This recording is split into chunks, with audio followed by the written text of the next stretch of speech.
from a player's perspective, just how impressive was it with what he's able to do? I mean, he's unbelievable. I mean, 6'9", doing that. I mean, he's great for our team. He's an asset that most teams don't have. I mean, a guy that can do that and unselfishly do that, because it didn't limit him offensively tonight, but that is tough. And he did a great job on Gibbs, who is one of the best players in our league, if not the best. So, I mean, it was a great win for us. For you guys, having had a lead against St. Joe's last week, you didn't finish that one out. Just how meaningful is it to finish the job tonight? Oh, it's huge. I mean, it's big for us as a young team, and to get a W in conference, protecting your home floor is key. So I'm glad we were able to do that tonight.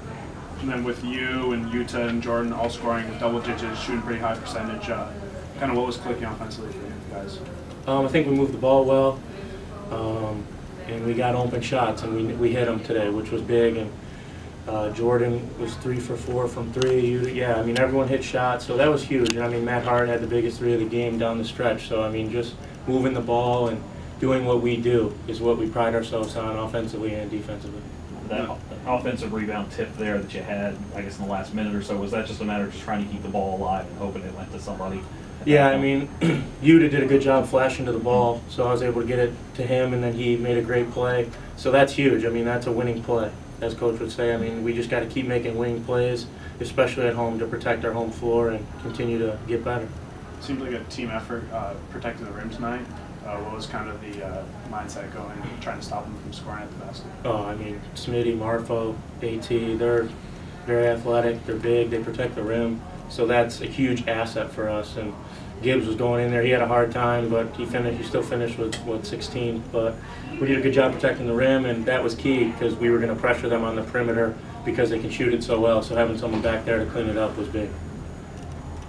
When you have so many freshmen playing post game, how do you and Utah and other players take leadership?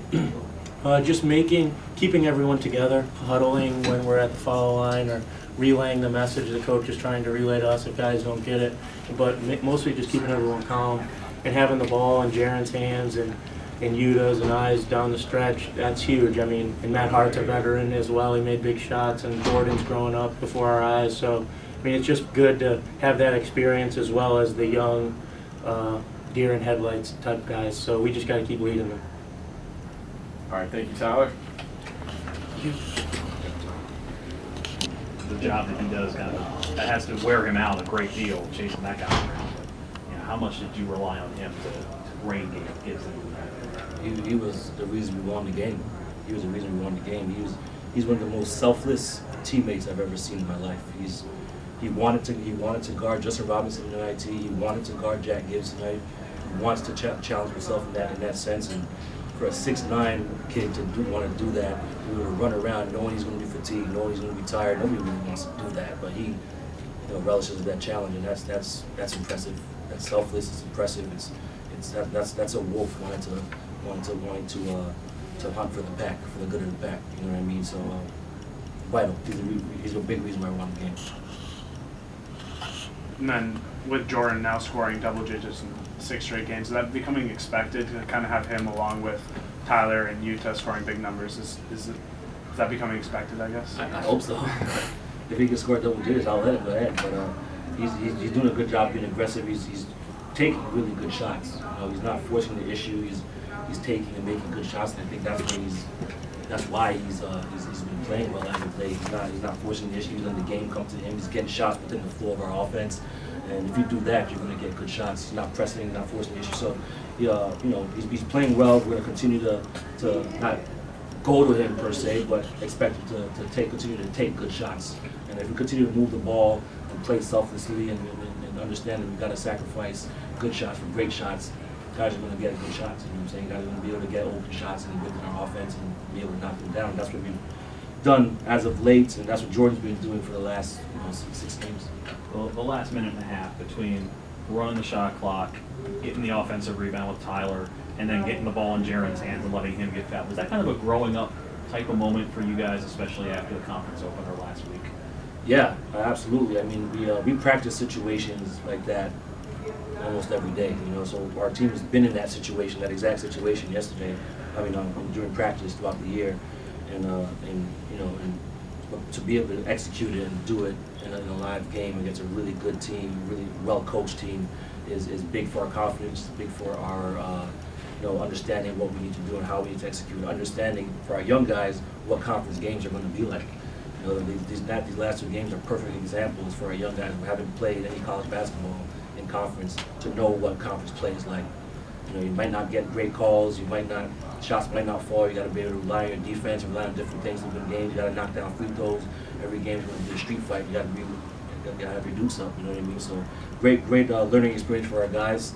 I'm glad that we came out on the winning side to get this learning experience, but I just got to refocus and try to prepare for a very talented Richmond team who's coming in 2-0. What does it mean to have kind of Jaren hitting those 2 free throws late and then leading the team in rebounding, not necessarily leading this team on the stat sheet, but doing the small things? What does it mean for kind of the team overall? Well, he needs to understand, and that's a great game for him. Being a floor general is not about scoring points. It's not about getting the limelight. It's about making winning plays. Tyler's talking about winning plays. That's something I say maybe 5 to 10 times in practice. Winning plays is making free throws down the stretch. Winning plays is tackling the ball to the team. Winning plays is diving on the loose ball. Winning plays is volunteering to guard the fifth leading scorer in the nation. Those are all winning plays and winning attitudes and things that we need to continue to have if we're going to expect to win games in this conference, because this conference is talented, top to bottom. So it's all about winning plays, and Jaren had a bunch of them. I never thought I'd see the day with Jaren Senior have 7 rebounds in the game. The guys had a good laugh about that in the locker room. We get on him about his rebounding, so now he thinks he's Dennis Rodman. But that's tough. That's just toughness. 5 assists, 1 turnover, 10.7 rebounds. That's a hell of a floor general game. So those are the types of games he needs to have for us to win. He's going to have his games where he hits 5 threes against St. Joe, and that's fine. We'll take that obviously, but now it's not always going to go like that way. He's going to have to rebound. He's going to have to run the show for us, get Tyler shots, get Utah shots, get Jordan shots, be unselfish and cater to others before looking for his own. Sometimes that's frustrating for a player, especially with his talent. That's the hand he's dealt. He's got to run our team, and he's doing a good job with that so far. Okay. Which area has Utah grown most this season?